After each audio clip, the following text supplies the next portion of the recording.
falso testemunho em audiência tem sido uma grande polêmica nas audiências trabalhistas. A gente tem presenciado muitos juízes oficiar a Polícia Federal porque percebeu claramente que a testemunha estava querendo ajudar uma das partes e trouxe mentira para o processo, devidamente provado, né? Porque os juízes, todos eles são preparados, inclusive com técnicas de inquirição e técnicas de reinquirição das testemunhas.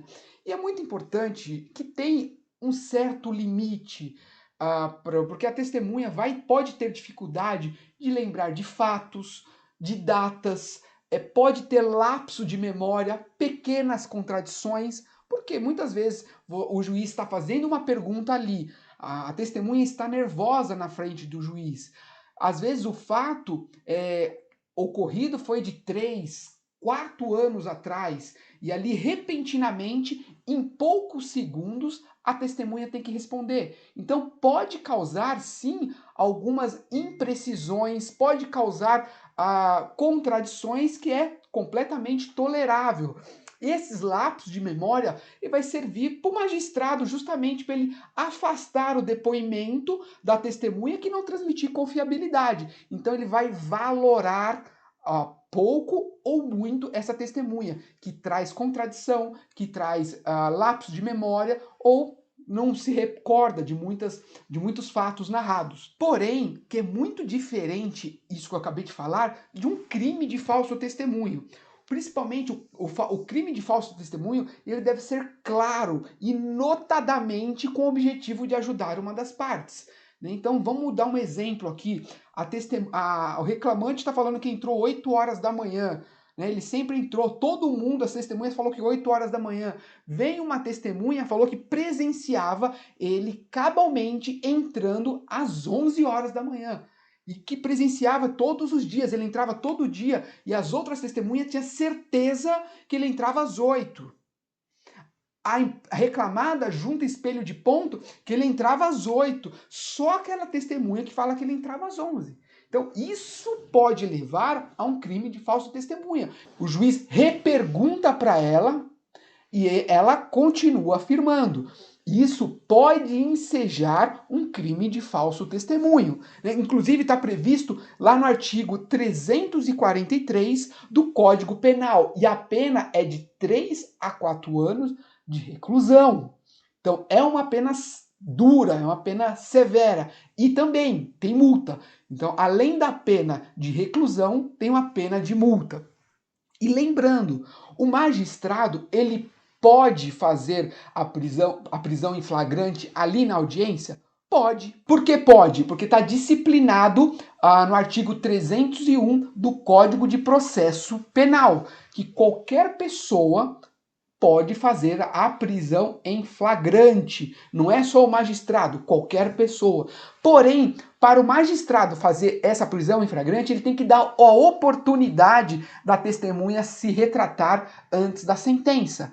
Então vamos pensar aqui, se o magistrado resolver, identificou um crime de falso testemunho, está provado, está contrário às provas, está contrário à prova documental, ficou claro. Ali ele pode fazer? Pode, mas ele tem que dar a chance da testemunha se retratar e ele tem que prolatar a sentença. Porque a testemunha ela tem a oportunidade de se retratar até a sentença. Então, se ele for sentenciar daqui 10 dias, daqui 15 dias, como que ele vai fazer uma prisão em flagrante, sendo que não deu a oportunidade da testemunha se retratar? Porque ela vai ter um lapso temporal até a sentença.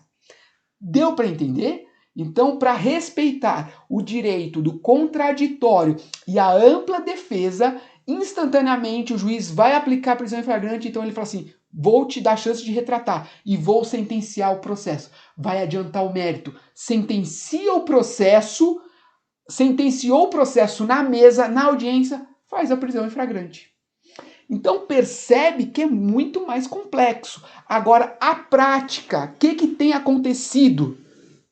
A prática, o juiz, quando identifica uma testemunha mentindo, ele aplica a multa lá do artigo 793D da CLT, a mesma multa que se aplica aos litigantes de má-fé, que é o valor superior a 1% e inferior a 10% do valor da causa. Então, aplica essa multa para a testemunha e o juiz, normalmente ele não faz a prisão em flagrante em audiência. Ele oficia a Polícia Federal, que é a competente por investigar crime na Justiça Federal, oficia a Polícia Federal, envia a cópia integral do processo para a Polícia Federal e a Polícia Federal vai instaurar um inquérito policial para apreciar, para investigar se teve ou não crime de falso testemunho. Tá bom? Então, essa tem sido a regra. Porém, presta atenção, se a Polícia Federal investigar, o Ministério Público processar criminalmente, for condenado, a testemunha ela pode ter até 2 multas, além da pena de reclusão. Por que pode ter 2 multas? No Código Penal, lá no artigo 343, prevê multa. Então, de 3 a 4 anos de reclusão, mais multa.